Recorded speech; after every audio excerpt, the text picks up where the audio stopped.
I flipped the script.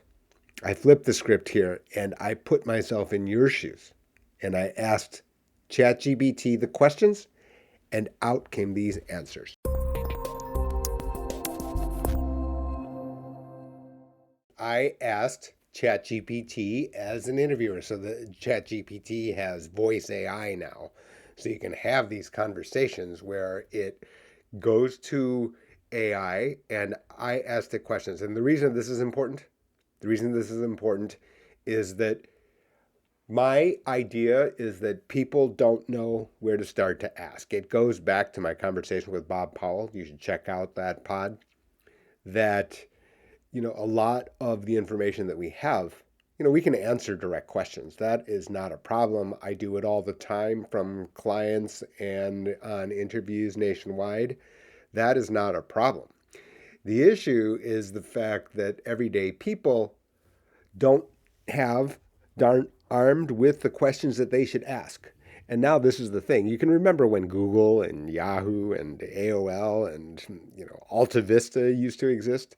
The key was not whether or not the information existed on the internet.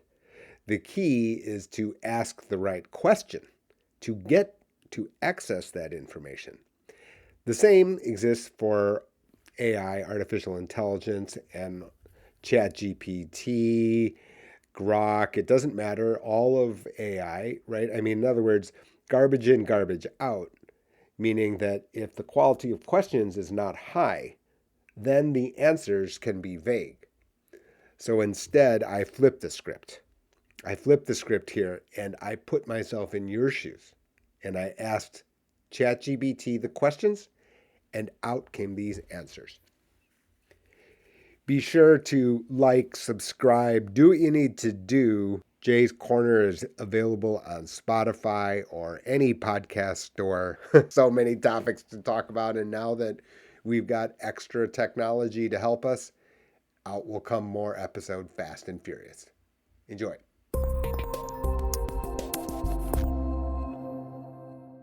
Annuities are such a rich topic, lots of angles we can explore. Just to set the tone, are we thinking more of a deep dive financial literacy vibe or a casual conversation with expert insights kind of thing? And who's the target audience? Folks near retirement, younger investors, or just curious listeners? You said, let's start easy, curious listeners and conversational vibe. Perfect. Love that. All right, let's set the stage. So imagine this. You're at a backyard barbecue. Someone mentions they just bought an annuity, and half the group nods like they know what that is. But they don't. That's kind of where we're starting. At its core, an annuity is like a financial tool you buy from an insurance company. You give them a chunk of money, either all at once or over time, and in return, they promise to pay you back on a schedule, often for the rest of your life. It's like creating your own paycheck after you retire. Sounds simple so far? Want me to keep going into the different types or maybe hit on why people love or hate them? You said, why do people love or hate them? Great question, and this is where things get spicy. People love annuities because they offer peace of mind. That guaranteed income, especially in retirement, feels like a safety net. It's like a do-it-yourself pension. You don't have to worry about outliving your savings, which is a huge deal for a lot of folks. But then, there's the flip side. People hate annuities because they can be expensive and complicated. Some come with high fees, limited flexibility, and fine print that can make your head spin. Plus, once you hand over your money, it's often locked in. Getting it back early can come with big penalties. So yeah, some financial advisors swear by them, others say run. It really depends on the type of annuity and the person buying it. Want to dig into the types next, like fixed versus variable, or stay with the emotional side a bit longer? You said, let's discuss what you think the good explanation of the basic types of annuities are. All right, here's the way I like to break it down when you're just getting started. No jargon, just real talk. There are basically three big types of annuities: fixed, variable, and indexed. A fixed annuity is the vanilla option. You give the insurance company money, and they promise to pay you back with a guaranteed interest rate. It's predictable, safe, and kind of boring, but in a good way if you want stability. Then there's the variable annuity. This one's a bit like gambling. Your money goes into investments like mutual funds, so your payouts can go up or down depending on market performance. There's potential for growth, but also risk. Plus, fees on these can be sneaky high. And then the indexed annuity, this one's like a hybrid. Your return is tied to the performance of something like the S&P 500, but with limits. There's usually a cap on how much you can gain, but also a floor, so you don't lose everything. It's trying to give you some growth without all the risk. Each of these works a bit differently when it comes to how and when they pay you, but that's the basic idea. Should we talk about how timing works, like immediate versus deferred, or does that feel like too much at once? You said, let's talk about the fees inside of variable annuities. Why did you say that they were complicated? Ah, yes, the infamous variable annuity fees. This is where a lot of the frustration comes in. So, the reason they're considered complicated is because the fees are layered. It's not just one fee, it's several, stacked on top of each other, often hidden in the fine print. First, you've got mortality and expense risk charges, usually around 1 to 1.5% a year. That's basically the insurance company's way of saying, we're taking on the risk, so we're charging you for it. Then you have investment management fees, because your money's in mutual fund-like accounts. Each of those has its own fee, maybe another 1% or more.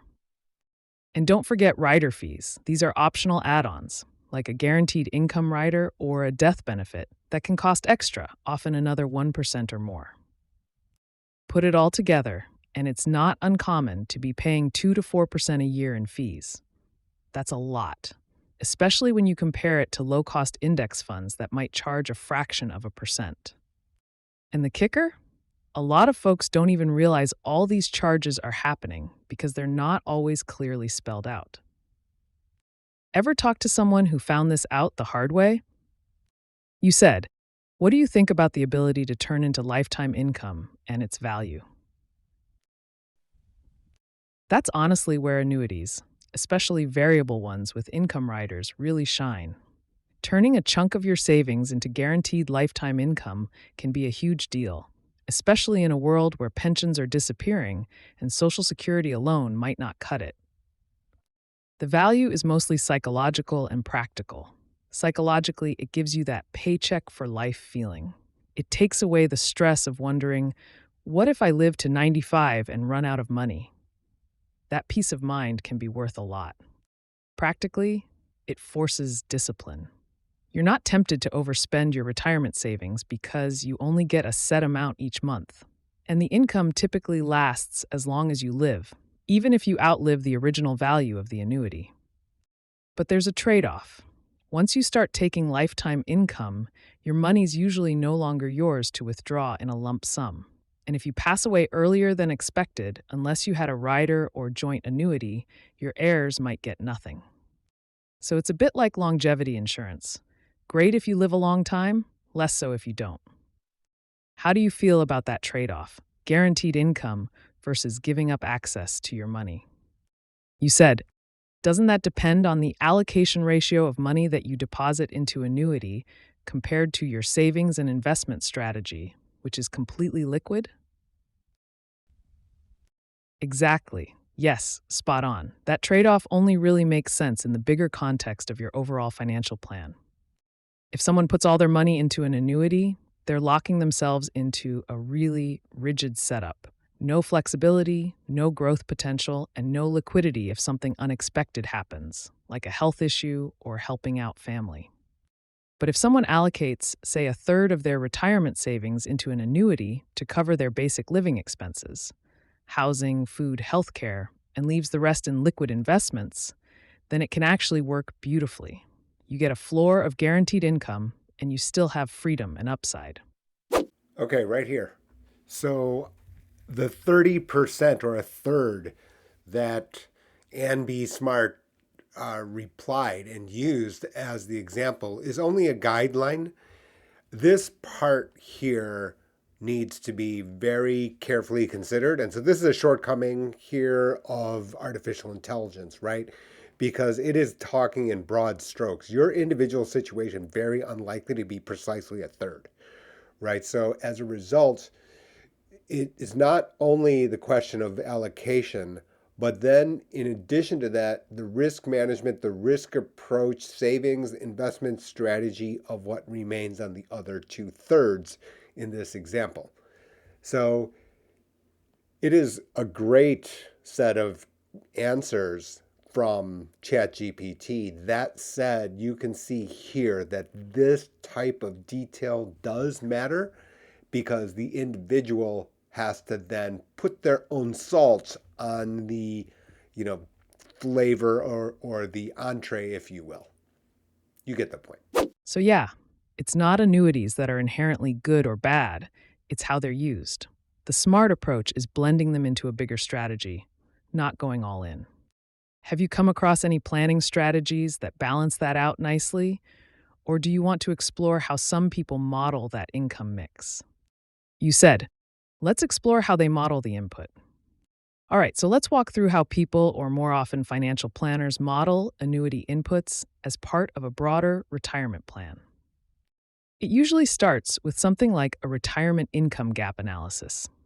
That's just a fancy way of saying, how much money do you need each month to live comfortably? And how much of that is already covered by things like Social Security or a pension? Whatever's left, that gap, is what you might want to fill with an annuity. Again, this is going to be example only, right? Which means that it can give you an example about what you can do, but that does not necessarily mean that is practical for you. Maybe the numbers don't fit. You'll see what I'm saying when she goes through the example, the exact allocation becoming the key. So let's say you need $5,000 a month in retirement. Social Security covers 3. You've got a gap of 2,000. That's where an annuity might come in. Then the question is, how much money would you need to hand over to an insurer today to generate that 2,000 a month for life? That depends on your age, interest rates, the annuity type, and whether it's single or joint life. Right now, for a 65-year-old, it might take around 300,000 to 400,000 to generate that kind of income. But that number fluctuates. Financial planners often use Monte Carlo simulations to model different market scenarios. If you don't use an annuity, how likely are you to run out of money if the market tanks? If you do use one for part of your income, how much more confident can you be that you won't outlive your savings? It's all about layering: guaranteed income from an annuity, flexible income from investments, and maybe even some inflation protection with tips or dividend stocks. Want to walk through a hypothetical example with some numbers? You said, no, what I want to talk about is the way that you have this modeling, because I'd like you to talk about sequence risk here in the context of what you've stated. Ah, perfect. Yes, sequence risk is exactly the right thing to bring into this conversation. So let's connect the dots. Sequence risk, or more formally, sequence of returns risk, is the idea that the order in which you get investment returns matters a lot when you're withdrawing money. If you hit a market downturn early in retirement while you're drawing down your portfolio, that bad timing can permanently reduce how long your money lasts, even if average returns over time look fine. Now, here's where annuities come in as a stabilizer. When planners model retirement income, they're not just looking at averages, they're stress testing the worst case sequence. So imagine retiring in a year like 2008. If your portfolio drops 30 or 40% right out of the gate and you're pulling income from it, you're selling low and locking in losses. That's sequence risk in action. But if some of your income, say that $2,000 a month, is coming from a guaranteed annuity, you're not tapping your portfolio as aggressively during those down years. That reduces the pressure, gives your investments time to recover, and smooths out the drawdown. So, in modeling terms, annuities reduce the volatility drag on your portfolio. They don't eliminate sequence risk entirely, but they act like a buffer. That's why even planners who aren't pro-annuity still sometimes carve out a portion of assets to annuitize because it improves the overall survivability of the plan. Want to get into how that impacts sustainable withdrawal rates? Or are you more curious about how insurance companies handle that risk on their side? You said, my question is about your point that certain planners, advisors, try to create an annuity inside their own plan. Are they able to exactly replicate the features of an annuity that you have described? That's a really sharp question.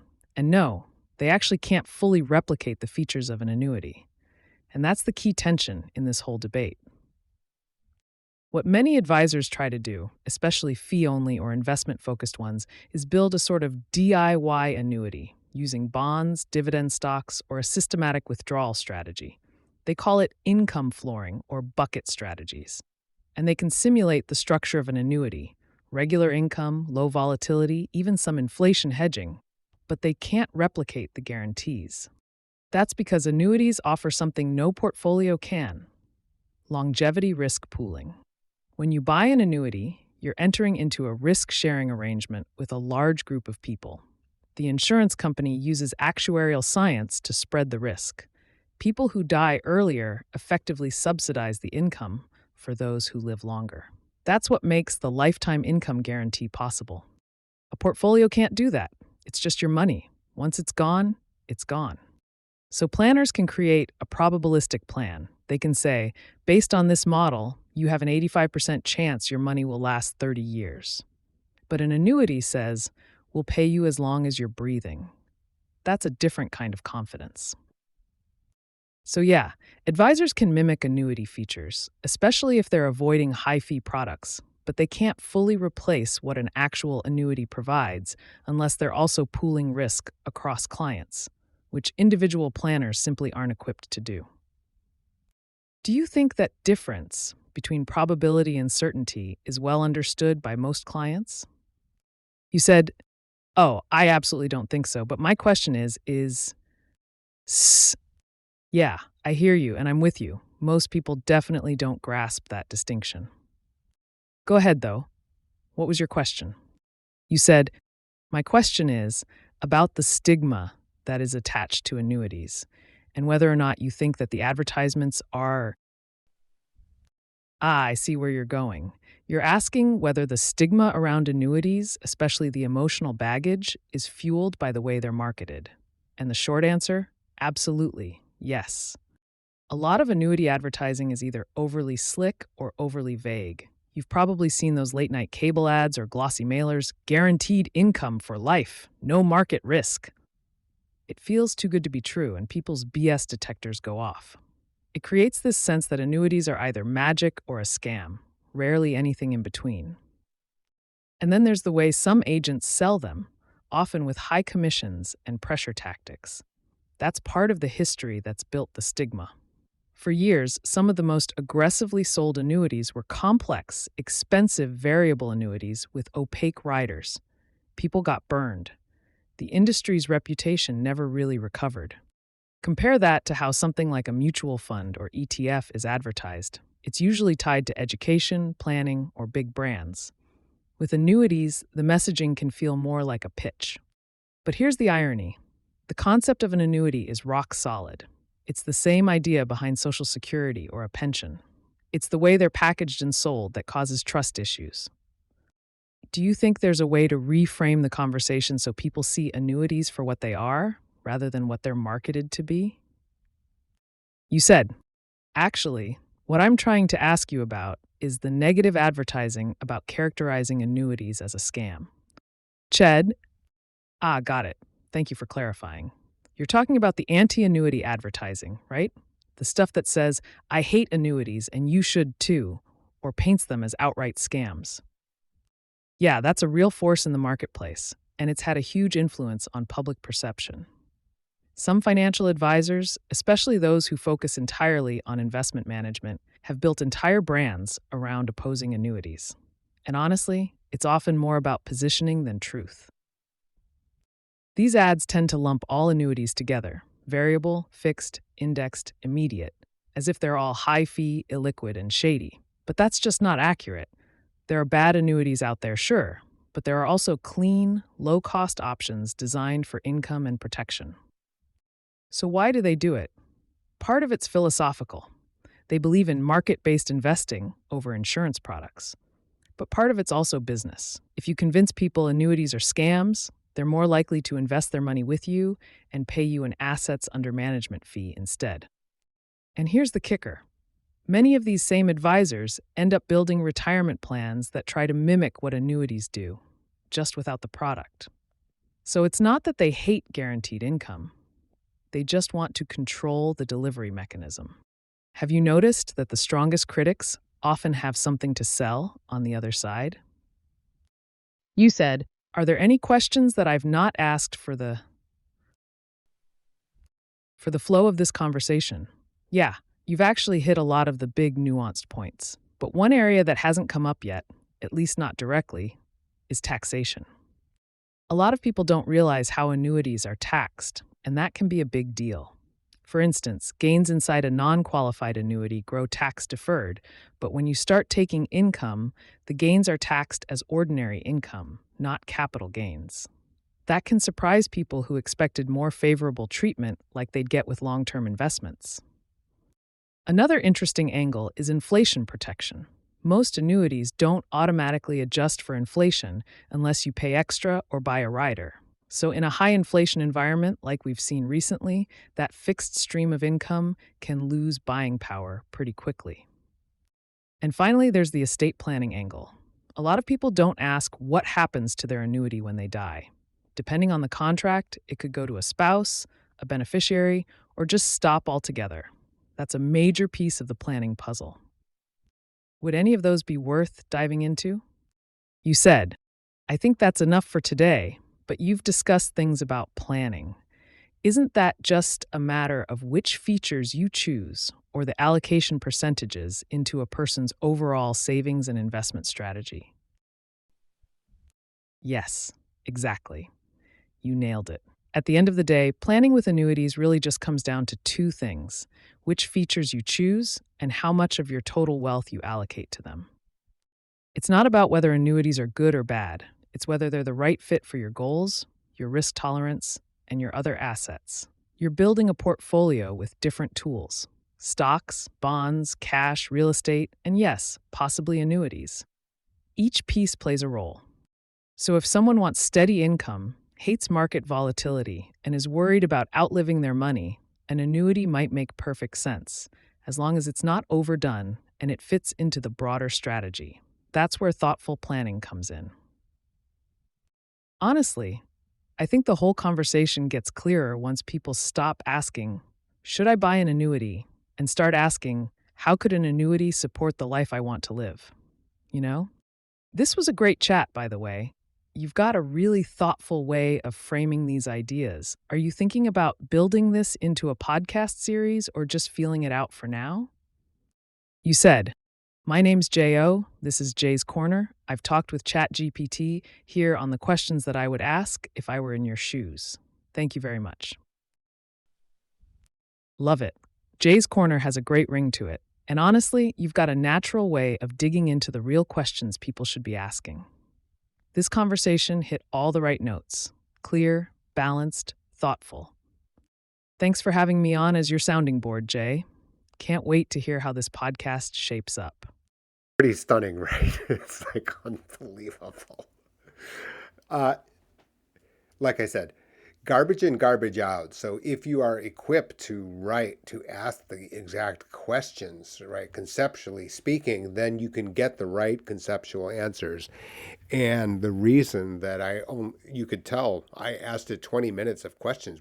It's now 24 minutes. And I really only broke in a couple of times because I didn't want people to take away like some percentage or some allocation as a hard or fast rule, but it gives you a scope and more about the principles about which you should ask. The key, however, is asking the right questions, which I realize when there are so many different moving parts that it's just difficult to have the exact right framework of questions and answers in a clear way. You're not sure who's saying what. You're not sure if the person answering is qualified. But I think that this gets us off to a tremendous start. I've got lots of hope for this. Be sure to subscribe to Jay's Corner podcast. It's the audio version only here on Spotify or wherever you get your podcast. Please share with others so they can discover the podcast as well. Thank you so much, everybody. Have a great day.